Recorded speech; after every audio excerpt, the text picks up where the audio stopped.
ಗುರುಭ್ಯೋ ನಮಃ. ನನ್ನ ಆಧ್ಯಾತ್ಮ ಬಂಧುಗಳೇ, ನಾನು ಶಿವಾನಂದ ಲಹರಿಯ 22, 23, 24 ಈ ಸ್ತೋತ್ರ ಮತ್ತು ಇದರ ಅರ್ಥವನ್ನು ಮುಂದುವರಿಸ್ತೀನಿ. ನಮಗೆ ಆದಿಗುರು ಶಂಕರರ ಜೀವನದ ಘಟನೆಗಳ ಬಗ್ಗೆ ತಿಳಿಯಬೇಕಾದರೆ ಪ್ರಮಾಣವಾಗಿರುವಂತಹ ಗ್ರಂಥ ಅಂದರೆ ಶ್ರೀ ಮಾಧವೀಯ ಶಂಕರ ದಿಗ್ವಿಜಯಂ ಅಂತ. ಇದನ್ನು ಬರೆದವರು ಮಾಧವ ಕವಿಗಳು. ಇವರೇ ನಂತರದಲ್ಲಿ ಶೃಂಗೇರಿಯ ಶಾರದಾ ಪೀಠವನ್ನು ಅಲಂಕರಿಸಿದ 12ನೇ ಜಗದ್ಗುರುಗಳಾದ ಶ್ರೀ ವಿದ್ಯಾರಣ್ಯರು ಅವರ ಪೂರ್ವಾಶ್ರಮದ ಹೆಸರು ಮಾಧವ ಅಂತ. ಇದಕ್ಕೆ ಮಾಧವೀಯ ಶಂಕರ ದಿಗ್ವಿಜಯಂ ಅಂತ ಹೆಸರು. ಇದೇ ಆಧಾರ ನಮಗೆ ಸರಿಯಾಗಿ ಅವತಾರ ಪುರುಷರಾದ ಆದಿಶಂಕರರ ಬಗ್ಗೆ ತಿಳಿಯಲು. ಈಗ ನಾವು 22ನೆಯ ಸ್ತೋತ್ರ ಮತ್ತು ಅದರ ಅರ್ಥನ ನೋಡೋಣ. ಸ್ತೋತ್ರ: ಪ್ರಲೋಭ ಧೈರ್ಯರ್ಥಾಹರಣ ಪರತಂತ್ರೋ ಧನಿಗೃಹೇ ಪ್ರವೇಶೋ ದ್ಯುಕ್ತಸ್ಸನ್ ಭ್ರಮತಿ ಬಹುಧಾ ತಸ್ಕರಪತೆ ಇಮಂ ಚೇತಶ್ಚೋರಂ ಕಥಮಿಹ ಸಹೇ ಶಂಕರ ವಿಭೋ ತವ ಅಧೀನಂ ಕೃತ್ವಾ ಮಯಿ ನಿರಪರಾಧೇ ಕುರು ಕೃಪಾಂ. ಇದರ ಅರ್ಥ: ಹೇ ಶಂಕರ, ಕಳ್ಳತನ ಅಂತಂದರೆ ಅವಿದ್ಯೆಯಿಂದ ನಾವು ತುಂಬಿರುವುದು, ಅಂದರೆ ಆಧ್ಯಾತ್ಮದಿಂದ ಹಿಂದೆ ಸರಿಯುವುದೇ ಅವಿದ್ಯೆ. ಆ ಅವಿದ್ಯೆಯೇ ಮನಸ್ಸಿನ ಕಳ್ಳ ಅಂತ ಅರ್ಥ. ವೇದದಲ್ಲಿ ಹೇ ಶಿವ, ನಿನ್ನನ್ನು ತಸ್ಕರಾಣಾಂ ಪತಯೇ ನಮಃ ಅಂತ ಕರೀತಾರೆ. ನೀನು ಕಳ್ಳರಿಗೆ ಗುರು. ನಾನು ದುರಾಸೆ ಮತ್ತು ದುರ್ಗುಣಗಳಿಂದ ಕೂಡಿ ಧನಿಕರ ಮನೆಗೆ ಕಳ್ಳತನ ಮಾಡಲು ಹೋದಂತೆ ನನ್ನ ಮನಸ್ಸು ಅಲೆದಾಡ್ತಾ ಇದೆ. ನೀನು ನನ್ನನ್ನು ನಿನ್ನ ವಶ ಮಾಡಿಕೊ, ನನ್ನನ್ನು ನಿರಪರಾಧಿಯನ್ನಾಗಿ ಮಾಡು ಅಂತ ಇದರ ಅರ್ಥ. 23ನೆಯ ಸ್ತೋತ್ರ: ಕರೋಮಿ ತ್ವತ್ಪೂಜಾಂ ಸಪದಿ ಸುಖದೋ ಮೇ ಭವ ವಿಭೋ ವಿದಿತ್ವಂ ವಿಷ್ಣುತ್ವಂ ದಿಶಸಿ ಖಲು ತಸ್ಯಾಹ ಫಲಪತಿ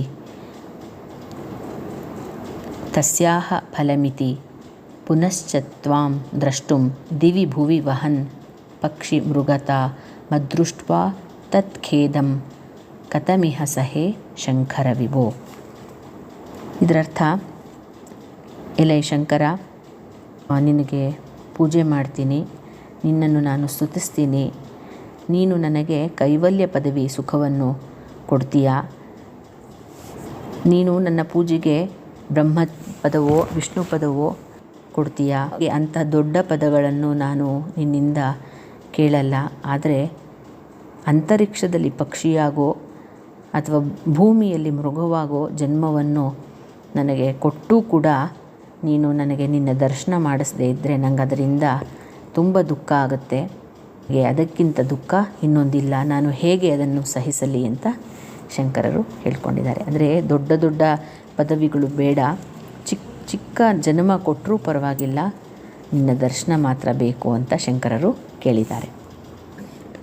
24ನೆಯ ಸ್ತೋತ್ರ: ಕದಾ ವಾ ಕೈಲಾಸೆ ಕನಕಮಣಿ ಸೌದೆ ಸಹಗಣೈರ್ ವಸನ್ ಶಂಭೋರಗ್ರೆ ಸ್ಫುಟ ಘಟಿತ ಮೂರ್ಧಾಂಜಲಿಪುಟ ವಿಭೋ ಸಾಂಬ ಸ್ವಾಮಿನ್ ಪರಮಶಿವ ಪಾಹೀತಿ ನಿಗದನ್ ವಿಧಾತೃಣಾಂ ಕಲ್ಪಾನ್ ಕ್ಷಣಮಿವ ವಿನೇಶ್ಯಾಮಿ ಸುಖತಃ. ಇದರ ಅರ್ಥ: ಹೇ ಶಂಕರ, ನೀನು ನಿನ್ನ ಕೈಲಾಸದಲ್ಲಿ ಕನಕಮಣಿ ಖಚಿತವಾದ ಅರಮನೆಯಲ್ಲಿ ಶಿವಗಣಗಳೊಂದಿಗೆ ವಾಸ ಮಾಡ್ತಾ ಇರ್ತೀಯ.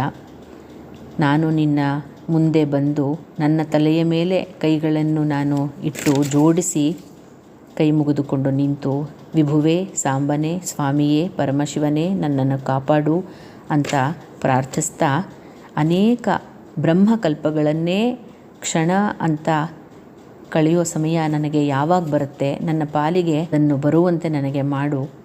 ವೃಥಾ ಕಾಲಹರಣ ಮಾಡದೆ ನನಗೆ ಇಂತಹ ಒಂದು ಒಳ್ಳೆಯ ಸುಯೋಗ ಬರುವಂತೆ ಮಾಡು ಶಂಕರ ಅಂತ ಶಂಕರರು ಇದರಲ್ಲಿ ಕೇಳಿದ್ದಾರೆ. ಮುಂದಿನ ಸ್ತೋತ್ರ ಮತ್ತು ಅದರ ಅರ್ಥಗಳನ್ನು ಮುಂದಿನ ಸರಣಿಯಲ್ಲಿ ನೋಡೋಣ. ಒಳ್ಳೆಯದಾಗಲಿ. ಶ್ರೀ ಗುರುಭ್ಯೋ ನಮಃ.